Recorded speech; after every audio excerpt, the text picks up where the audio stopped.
Chama cha Demokrasia na Maendeleo Chadema kimemsimamisha kufanya shughuli yoyote ya chama aliyekuwa mbunge wa jimbo la Rombo Joseph Romain Selasini, huku kikimpatia siku 14 kujieleza kwa maandishi kwa nini asichukuliwe hatua kali zaidi za kinidhamu kufuatia tuhuma za ukiukwaji wa maadili.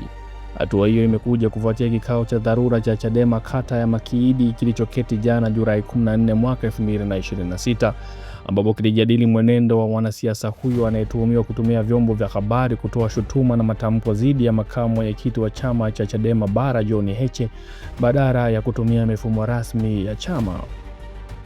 Kupitia barua rasmi iliyotolewa leo Julai 15 mwaka 2026, uongozi wa chama hicho umebainisha kuwa Selasini, ambaye ni mwanachama mwenye kadi namba CDM 496369, anazuiwa kujihusisha na shughuli zote za uongozi na utendaji kuanzia sasa. Kuanzia tarehe ya kupokea barua hii, huruhusiwi kushiriki, kuongoza wala kutekeleza shughuli zozote za chama hadi utakapokamilisha utaratibu wa kujieleza na shauri lako litakaposikilizwa na kutolewa ufafanuzi na uamuzi kwa mujibu wa katiba na kanuni za chama. Barua hiyo imefafanua kuwa kitendo cha kutoa shutuma hadharani dhidi ya viongozi wakuu wa chama ni ukiukwaji wa wazi wa ibara ya 10.14 na 10.15 ya katiba ya Chadema ya mwaka 2006 toleo la mwaka 2019. Selasini sasa ana hadi mwishoni mwa mwezi huu kuwasilisha utetezi wake wa maandishi chini ya ibara ya 63.6C ili kuepuka rungu la kufukuzwa wanachama. Hapa tunachambua kisa kilichovuma katika siasa za Tanzania, ambapo chama cha Demokrasia na Maendeleo kimemsimamisha kazi aliyekuwa mbunge wa Rombo Joseph Romain Selasini. Hatua hii imetokea Julai mwaka 2026 na inaonyesha mvutano mkubwa ndani ya chama kinachojinoa kiongozi wa upinzani. Kwa mujibu wa barua rasmi iliyotolewa Julai 15 mwaka 2026 na uongozi wa chama cha Chadema kanda ya Makiidi wilaya ya Rombo, wanachama mwenye kadi namba CDM 496369 Joseph Romain Selasini amesimamishwa kushiriki shughuli zote za chama kwa muda hadi atoe maelezo yake.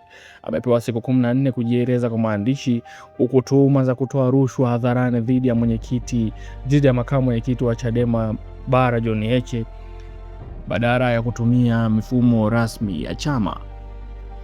Barua inamkataza Selasini kuongoza au kutekeleza shughuli zozote kuanzia sasa, na inamtaja kuwa amekiuka ibara ya 10.1 na 10.1 ya katiba ya Chadema mwaka 2006 toleo la 2019, ambazo zinahusu maadili, nidhamu na kuepuka kutoa shutuma hadharani bila kufuata taratibu.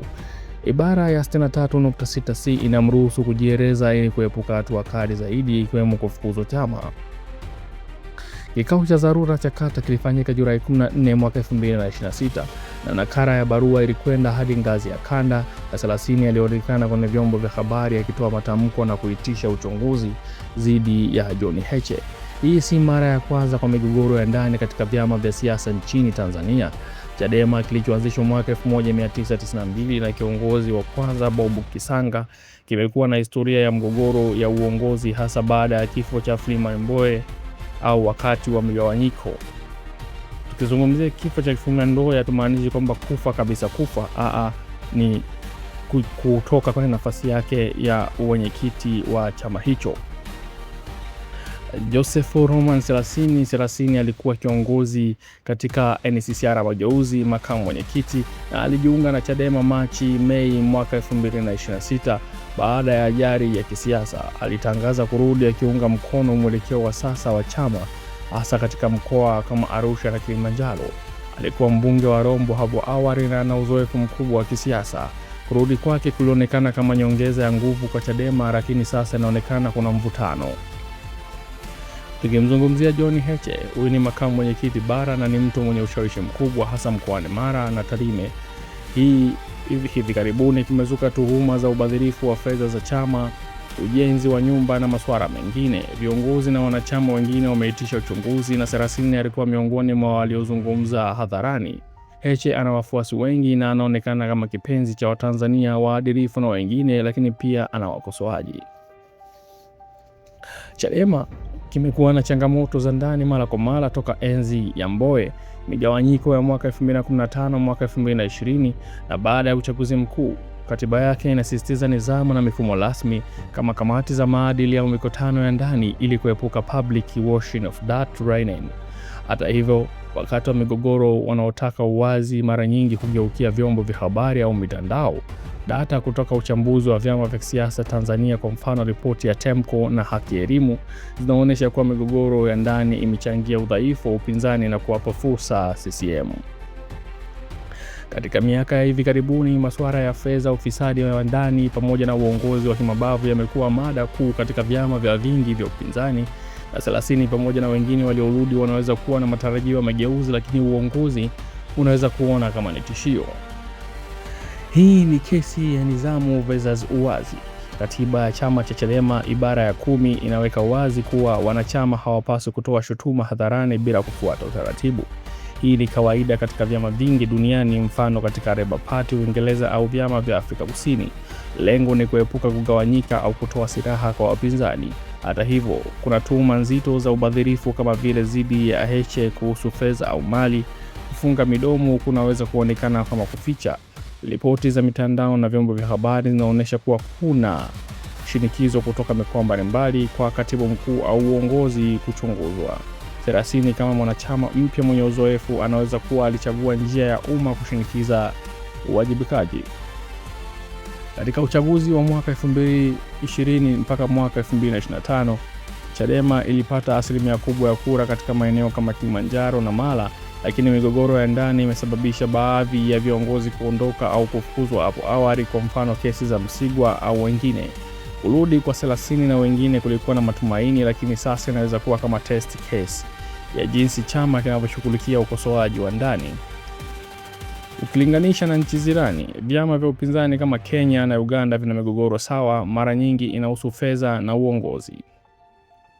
Hatua hii inaonyesha udhaifu wa demokrasia ndani ya Chadema yenyewe. Chama kinachopigania demokrasia na katiba mpya chini kinapaswa kuonyesha mfano wa uwajibikaji na uwazi wa ndani. Kumsimamisha 30 bila uchunguzi wa wazi dhidi ya tuhuma dhidi ya Heche kunaweza kuonekana kama kulinda viongozi badala ya chama. Ukiuzungumzia upande chanya wa hili jambo, nidhamu ni muhimu. Kama kila mwanachama ataanza kutoa shutuma hadharani, chama kitagawanyika na kuwa dhaifu mbele ya CCM. Taratibu za ndani zinapaswa kufanywa kazi haraka.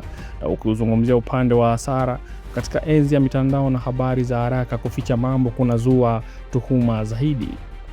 Chadema inahitaji tume huru ya kufanya uchunguzi wa fedha na maadili na matokeo ya wazi.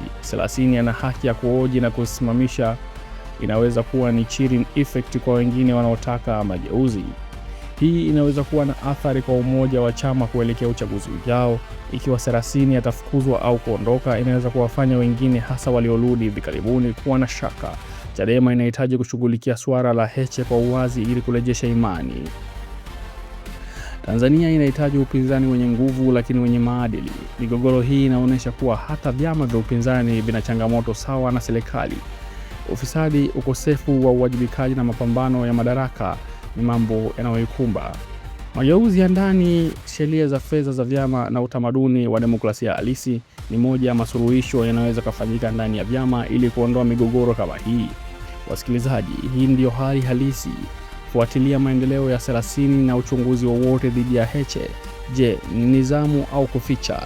Nini maoni yako wewe, ndugu mpenzi mtazamaji na mfuatiliaji wa channel hii kuhusiana na haya yanaendelea hivi sasa kwenye chama cha demokrasia na maendeleo Chadema?